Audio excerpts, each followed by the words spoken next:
año del 2014 ocurrió un desastre muy feo en Cadereyta, Nuevo León, cuando una planta de la refinería Pemex derramó hidrocarburos que se encontraban pues en esa planta. Obviamente esto causó demasiados daños a todas las partes pues que la rodeaban, incluso los ríos, pues matando demasiadas especies que se encontraban.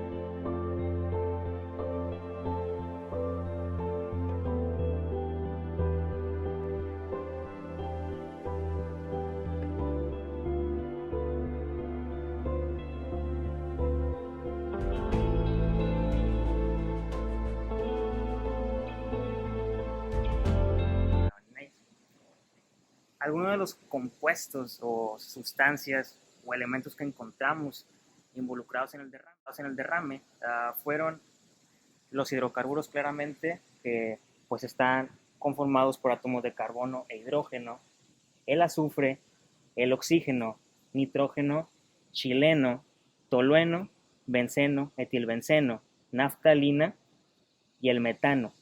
Todos esos están conformados por carbono e hidrógeno.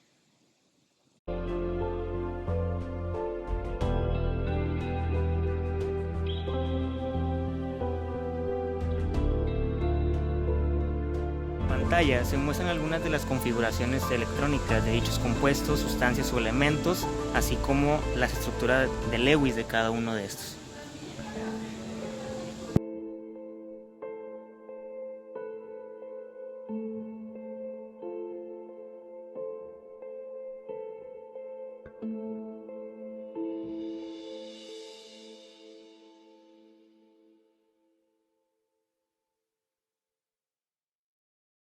Hay varias sustancias incluidas en este derrame, ya que aparte de involucrar a el petróleo de los barriles, se tiene que considerar el agua del río y otras imperfecciones.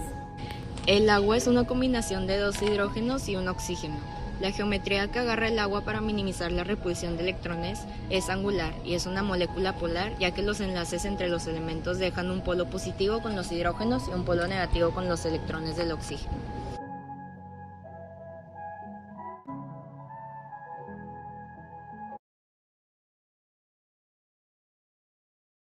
El mercaptano es un gas compuesto de carbono, hidrógeno y azufre, y es apolar. El dióxido de azufre es una molécula de azufre y dos oxígenos, tiene una geometría angular y es polar. El sulfuro de hidrógeno es una molécula que consiste en hidrógeno y sulfuro, tiene una geometría angular y es apolar. El petróleo está formado por diferentes compuestos, destacando entre ellos hidrocarburos como alcanos, cíclicos o aromáticos. La concentración de carbono e hidrógeno es un factor que determina las características de los derivados del mismo y qué compuestos predominarán. Algunos ejemplos de hidrocarburos alcanos, como el metano o el etano, tienen propiedades similares debido a su composición química. Estas, al ser generalmente moléculas no polares, no son solubles en agua.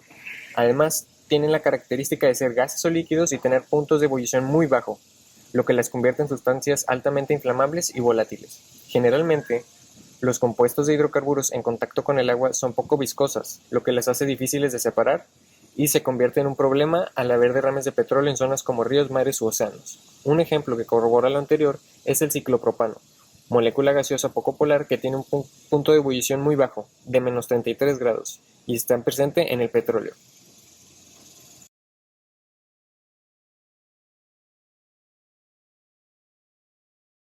Para resolver el problema existe un compuesto llamado elastol, el cual su principal componente es el poliisobutiliano.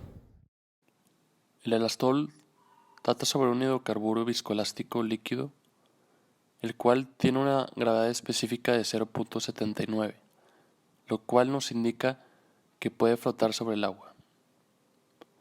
Aparte de esto, el compuesto es insoluble en agua, sin embargo, este se disuelve fácilmente en el petróleo entrando en contacto con él. El elastol trata de un polímero de cadena larga que se mezcla con el petróleo derramado para formar un polímero físico con el producto de petróleo, lo que facilita su recolección.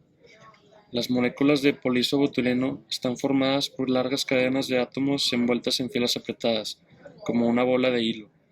Pero a medida que se disuelven en petróleo, las moléculas se relajan y se estiran, creando filamentos que tienden a enclavarse entre sí manteniendo unida la masa combinada. Rociado sobre una mancha de petróleo, este se disuelve en él y aumenta su viscosidad o espesor.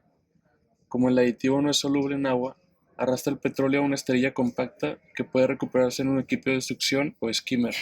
Por lo tanto, es lo opuesto a un dispersante. Une el petróleo para su eliminación.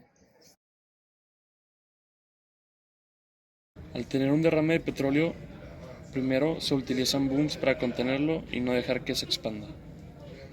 Después, usando helicópteros, el compuesto del astol sería puesto en efecto al ser derramado en la mancha de petróleo. Finalmente, barcos ocupados con skimmers remueven la mezcla fácilmente.